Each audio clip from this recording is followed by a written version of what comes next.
கிறிஸ்துவுக்கள் மிக அன்பானவர்களே, தினமொரு தூதன் மொழியாக உங்களை மீண்டுமாக சந்தித்து உங்களை வாழ்த்துவதிலே சந்தோஷப்படுகிறேன். இந்த நாளிலே 1 கொரிந்தியர் 10வது அதிகாரம் 13வது வசனம், மனுஷனுக்கு நேரிடுகிற சோதனையை அல்லாமல் வேறே சோதனை உங்களுக்கு நேரிடவில்லை.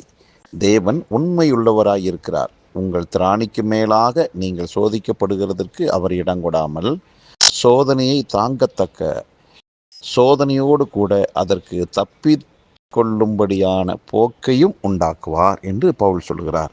அன்பானவர்களே, ஒவ்வொரு மனிதனுக்கும் கஷ்டங்கள், நஷ்டங்கள், வேதனைகள் சில நேரங்களில் வருகிறது. சிலர் ஐயோ எனக்கு வந்த சோதனை யாருக்குமே வரக்கூடாது என்றெல்லாம் கூட சொல்லுவார்கள்.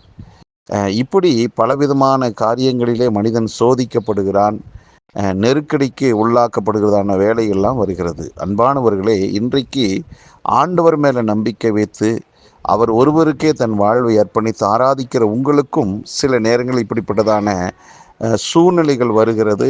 அதை நீங்கள் எண்ணி எண்ணி புலம்பக்கூடியதான ஒரு வேளையில் கூட நீங்கள் இருக்கலாம்.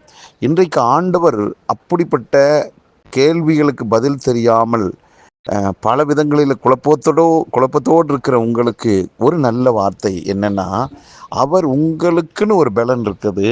அந்த பலனுக்கு மீறி உங்களுக்கு ஒரு சோதனையுமே வரப்போவது இல்லை, நம்புங்க. அப்போ இன்னைக்கு சோதனை வந்துருச்சுன்னா அதை என்னால் மேற்கொள்ள முடியும். அந்த அளவுக்கு தான் கர்த்தர் இந்த காரியத்தை அனுமதிப்பார். எந்த விதத்திலும் என்னை விட எனக்கு வந்த சோதனை பெரிதாக இருக்காது என்று முதலாவது நம்புங்கள்.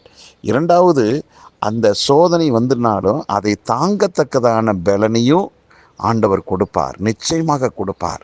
மூன்றாவது என்னன்னா, அந்த சோதனையிலிருந்து அதிவிரைவில் நீங்கள் விடுதலையாகிற தப்பித்து கொள்வதற்குண்டான வழிவாசலையும் கர்த்தர் உண்டு பண்ணி வச்சிருக்கிறார். ஆகவே சோதனை ஒரு மனிதனுக்கு புதிதல்ல. அந்த சோதனை உங்களுக்கு உண்மையிலே சில காரியங்களை கற்றுக் கொடுக்கும். ஆகவே அதிகமாக நீங்கள் பலனை உபயோகிக்கப்பட வேண்டிய அவசியம் இல்லை. சீக்கிரத்தில் அப்படிப்பட்டதான சோதனையிலிருந்து விடுவிக்கவும் தக்கதான பலனை கர்த்தர் கொடுத்து தப்பித்து கொள்ளதான வழிவாசலை நிச்சயமாய் கொடுப்பார். ஆகவே இன்றைக்கு வந்திருக்கிற சோதனை தற்காலிகமானது, அது நிரந்தரம் அல்ல. விரைவில் நீங்கள் விடுதலையாவீர்கள், வெற்றி அடைவீர்கள், மகிழ்ச்சியை காண்பீர்கள்.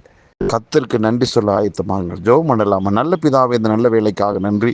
எங்கள் வாழ்விலே சில நேரங்களில் வரக்கூடிய சோதனைகளை கண்டு சோர்ந்து போகாம, ஆமாண்டவரே, அப்படிப்பட்ட சோதனையிலிருந்து சீக்கிரத்தில் எங்களை விடுவிக்கிற ஒரு தெய்வம் நீர் இருக்கிறீர். தப்பித்து கொள்வதற்கான வழிவாசலை உண்டு பண்ணுகிற ஆண்டவர் என்னோடு இருக்கிறீர் என்ற விசுவாசத்தோடு நாங்கள் இந்த நாளை தொடங்கட்டும். இதை கேட்டுக்கொண்டிருக்கிற அத்தனை பேருடைய வாழ்வில் மகிழ்ச்சி, சந்தோஷம் உண்டாகட்டும். அதிவிரைவில் முற்றிலும் நான் விடுதலையாக்கப்பட்டேன் என்று சொல்லத்தக்கதான காரியங்கள் நடக்கட்டும். வாழ்த்துகிறேன், ஆசீர்வதிக்கிறேன். இயேசு கிறிஸ்து நாமத்தில் ஜெபிக்கிறேன் நல்ல பிதாவே, ஆமென்.